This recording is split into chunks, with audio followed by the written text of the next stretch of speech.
el resumen de prensa nacional e internacional. CaixaBank patrocina el resumen de prensa.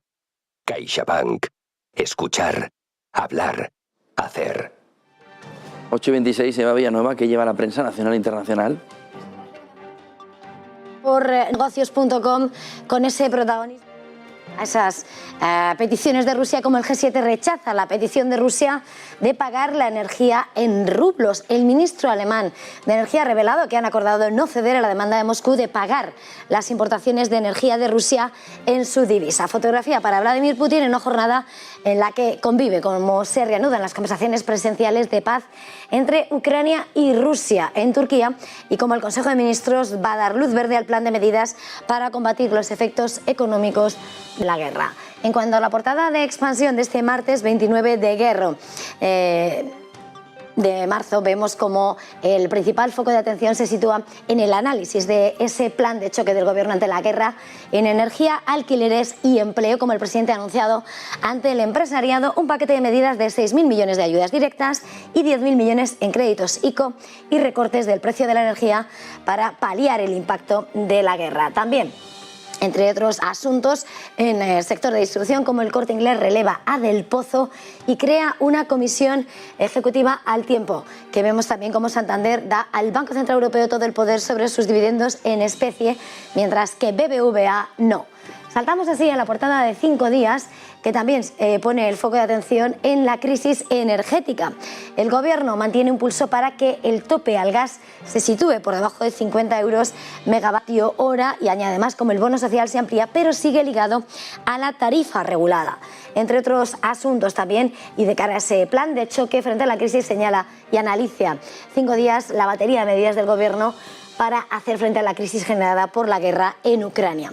En cuanto a los precios de la gasolina, apunta cómo los carburantes bajarán de manera generalizada 20 céntimos al repostar en la gasolinera. Saltamos así a la portada del Economista, con ese flash que ya anticipa como los futuros anticipan otro estirón al alza en las bolsas europeas, y vemos cómo Sánchez carga el ajuste al sector privado y rechaza bajar impuestos. Apunta como el presidente ha anticipado este lunes ese plan de choque contra la crisis energética e inflacionaria, y apunta que la batería de medidas cuenta con un claro denominador común. Habla de carga el ajuste sobre el sector privado y evita bajar impuestos. También, en cuanto a otros asuntos, como Moncloa asume solo 1.046 millones de la rebaja de los carburantes y analiza el Economista ese reparto.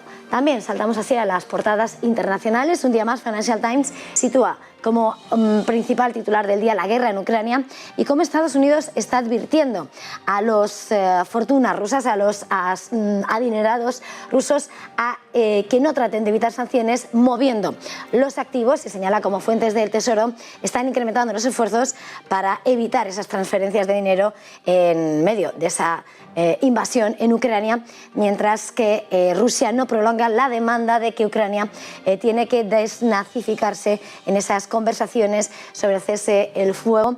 Entre tanto, también Abramovich habría sufrido un supuesto envenenamiento justo después de las conversaciones de paz en Kiev. En Wall Street Journal también la guerra se convierte en el principal asunto de portada y señala cómo Ucrania trata de ese contraataque para retomar territorios justo antes de las conversaciones, mientras que señala cómo Kiev y Moscú van a mantener ese cese de conversaciones, esas conversaciones en Turquía hoy, mientras que fuentes oficiales occidentales dudan de que Rusia esté lista para detener las hostilidades, y también señala cómo Biden dice que Putin no ha hecho ese llamamiento para cambiar el régimen de Putin. Y hasta aquí este resumen de prensa. CaixaBank patrocina el resumen de prensa. CaixaBank. Escuchar, hablar, hacer.